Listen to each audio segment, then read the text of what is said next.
करण्यात आला होता आणि या प्रकरणी आरोपीला उच्च न्यायालयातून जामीन मंजूर करण्यात आला आहे।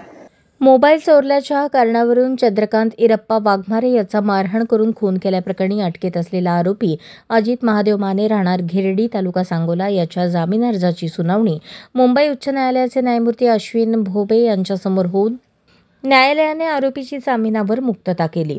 28 डिसेंबर 2024 रोजी आरोपी अजित माने याचा मोबाईल मयत चंद्रकांत वाघमारे हा चोरत असताना आरोपीने त्यास पकडून मारहाण केल्याने त्याचा हॉस्पिटलमध्ये मृत्यू झाला असे सरकार पक्षाचे म्हणणे होते। सत्र न्यायालयाने आरोपीचा जामीन अर्ज फेटाळल्यानंतर आरोपीने मुंबई उच्च न्यायालयात ॲडव्होकेट जयदीप माने यांच्यामार्फत जामीन अर्ज दाखल केला होता।